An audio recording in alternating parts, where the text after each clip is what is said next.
Laurent et Larry, les Twins, sont avec nous ce matin en grande visite au Québec. Bonjour les garçons, ça va bien? Bienvenue à l'émission. C'est notre première rencontre officielle compte tenu de mon absence lors de votre récent passage. Je pensais tellement à toi, c'était... Puis on a raté des choses. Sachez que c'était réciproque. C'est fin. Hein? Mais c'est un grand plaisir de vous accueillir avec nous ce matin. On va bien sûr se parler de révolution, mais avant, je veux qu'on parle de votre parcours. Ben c'est ça, tu vois, on commence avec votre parcours. Donc, c'est vraiment impressionnant le chemin que vous avez parcouru. Parce que vous avez grandi dans une famille modeste, 9 enfants. Oh, ton frère... Non, mais c'est pas ça. C'est sur nous. Attends, laisse. Tu sais que je peux prédire la question, tu vois, c'est pour ça que j'ai dit... Ça se trouve, elle va varier. Allez, c'est parti. OK. Donc, famille de 9 enfants, famille modeste. On vous a découvert alors que vous dansiez dans la rue pour faire des sous. Ali Showcase vous a adoré. Oui, bien. Est-ce que votre parcours, c'est quelque chose qui est vraiment d'exception ou c'est possible de recréer ça maintenant, vous pensez, pour quelqu'un d'autre? sa question, moi je te pas dis. mal. Bravo. Je savais pas que j'allais te demander. Non, ça a transformé une action dans... Alors, de là l'intelligence matinale. C'est pour ça qu'on n'avait pas besoin de toi ce jour-là. On n'a pas d'oreillette, mais ça fonctionne pas.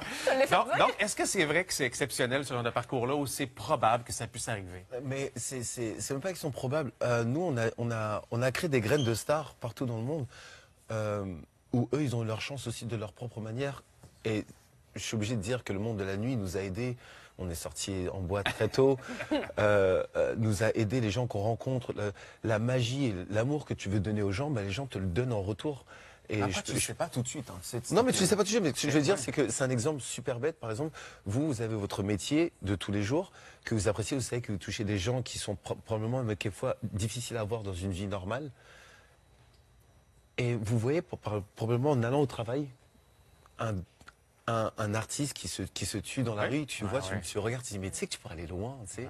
Et tu vas le mettre sur scène. Mais nous, on a eu cette chance vraiment de pouvoir se mettre à l'épreuve devant des gens pour qui on sait qu'ils pouvaient nous aider à ce moment-là, tu sais, sans rien demander. Alors, ça a été des leviers pour vous, finalement, en cours de route. Mais pour répondre à la question... Arrête, il est chiant. Non, excuse-moi, t'as fini, je peux commencer. Pour répondre à la question, c'est vrai que... Des fois, j'ai l'impression, tu vois, c'est ça, t'es un enfant. C'est bon. Notre histoire, c'est vrai qu'elle a débuté ces jours-ci. Quand moi, j'étais en restauration et on nous a mis sur scène avec Alicia Keys. Après, il y avait P. Diddy, Snoop Dogg, il y a plein de choses qui arrivaient, mais c'était à Paris. On a commencé à faire le tour du monde ensemble. On a écrit notre histoire. Mais c'est vrai que quand j'ai un nouveau travail et je suis vu par un différent public, j'ai l'impression que je réécris encore quelque chose d'autre. Quand on est arrivé à la Révolution, c'était comme refaire une nouvelle place dans un nouveau pays. Parce que le Canada, du côté français, québécois, c'est très boulot, métro, dodo. C'est très, on travaille, on regarde les télés, c'est très, je ne veux pas dire ancienneté, parce que normalement c'est comme ça que tout le monde devrait vivre. On devrait encore acheter des CD, on devrait encore se poser en famille, regarder à la télé, et c'est des choses que vous avez encore. C'est-à-dire que moi je me disais, mais personne ne va nous regarder sur... le rendez-vous télévisuel. Oui, c'est ça, je me dis, personne ne va nous regarder sans émission, c'est trop tôt le matin, mais qu'est-ce qu'on fait ici? On est très fidèles, et ce matin, présentement, là, il y a un Québécois sur deux qui vous regarde présentement. C'est ça que je me dis, vous êtes incroyable, et ça devrait être comme ça tout le temps, donc j'ai vraiment l'impression d'écrire mon histoire tous les jours, surtout ici en plus. Et là, je veux qu'on se parle de révolution, puisque les face-à-face vont commencer ce dimanche. On regarde un extrait d'abord de ce qui nous attend.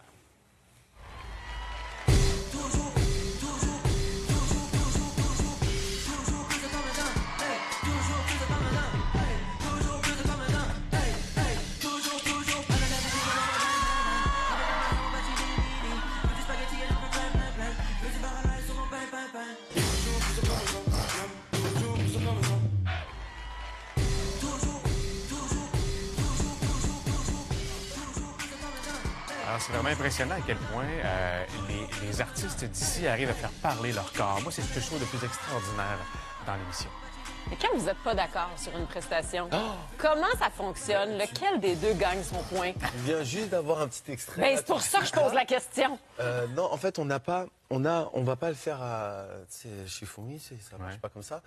On regarde vraiment quand c'est le show vraiment. On se dit mais il m'a pas transporté, mais moi si, moi non. C'est la révolution qui va vraiment mettre le point sur les, tu vois. Ah, c'est le ce petit point sur- moment-là, Ah ouais, précisément. Bah, c'est C'est vrai, la- parce la que barre sur le t'assois, tu joues sur le show et c'est la qualité corporelle des danseurs. Ils arrivent à mettre, j'appelle ça une réponse. On a beaucoup dit, la musique c'est une question et le corps c'est une réponse. Si elle a vraiment répondu à la question, je pense que c'est une évidence. Quand c'est pas une évidence et que tu réfléchis, c'est pas normal parce que le public, le plus grand public, c'était les spectateurs qui regardent et qui disent c'était bien. Mais est-ce que vraiment tu t'es projeté dans une histoire où tu dis c'était magnifique? Nous on connaît pas les danseurs dans leur propre vie. Donc on aimerait bien qu'ils se présentent sur scène. Moi, si vous ne me connaissez pas, je me lève, vous allez comprendre que j'ai toute ma vie. Et ça, c'est quelque chose qu'on veut ressentir sur scène. Tu as qu'une seule minute 40 à nous prouver le meilleur de toi-même. Tu me donnes une minute 40, je te donne tout. Bien, justement, avec toute la technique de danse que vous avez, que vous maîtrisez, est-ce que la technique finit par l'emporter sur l'émotion ou c'est l'inverse dans vos jugements? Il faut absolument avoir un contrôle sur ton acting parce que quand tu commences à trop jouer, bah, ça devient surjeu et tu perds du temps de danse. Donc, comme il vient de dire, tu as 1 minute 40. C'est tellement dur à gérer de dire, bon, je vais prendre mon temps à vraiment séduire les gens. Et à côté, me dire, allez, je m'en fiche de la chorégraphie pour pouvoir donner un côté de moi. Et ça, les gens, ils n'arrivent pas à... Le stress, quelquefois, qui peut devenir ton meilleur ami ou ton ennemi, qui prend le dessus sur ta chorégraphie. C'est La vraiment... ligne est mince entre transmettre de véritables émotions et se tromper en mettant trop, finalement. Ouais, c'est Et ça. quand ils se trompent, ça devient quelquefois même plus beau. Ouais. Ouais. C'est meilleur quand tu te trompes parce que c'est là où tu sais que ton improvisation devient maître d'art. Et on a dit beaucoup que les maîtres, quand ils se mettent en danger eux-mêmes, c'est tellement plus beau, tu sais, on le sent, on Quand le c'est voit. contrôlé, c'est très école. On C'est sent la trop rigidité. chorégraphie. Tu peux me permettre une question? On a souvent vanté les chanteurs québécois à l'étranger, comme quoi il y avait beaucoup de talent ici dans les chanteurs et les chanteuses. Est-ce que vous sentez ça dans la danse aussi? Est-ce que vous sentez que ça devient une pépinière intéressante, le Québec? vous vous rendez compte, Une moi- phrase de Larry qui a dit dans la saison 2, qui a commencé, il a dit vous me remettez tous en question, j'ai envie de rentrer à la maison m'entraîner. Il nous rééduque en fait. Ça fait, tu peux être champion de toutes tes catégories comme tu veux, mais quand tu as des œufs en or qui viennent de villages perdus du Québec et qui viennent sur scène pour la première fois, se prétendent Amateurs. et s'appeler amateurs eux-mêmes parce qu'ils n'ont pas de diplôme, j'en ai pas non plus.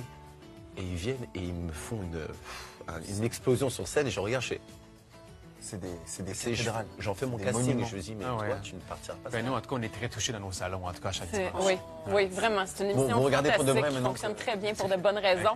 Et le 16 novembre, on peut aller vous rencontrer. Vous allez faire un atelier de danse sur la rue Sainte-Catherine-Ouest à Montréal, au Latin Groove Dance. Moi, je pense que je vais aller prendre un cours avec vous.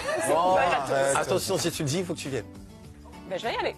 Elle n'a pas le choix, c'est pas vrai.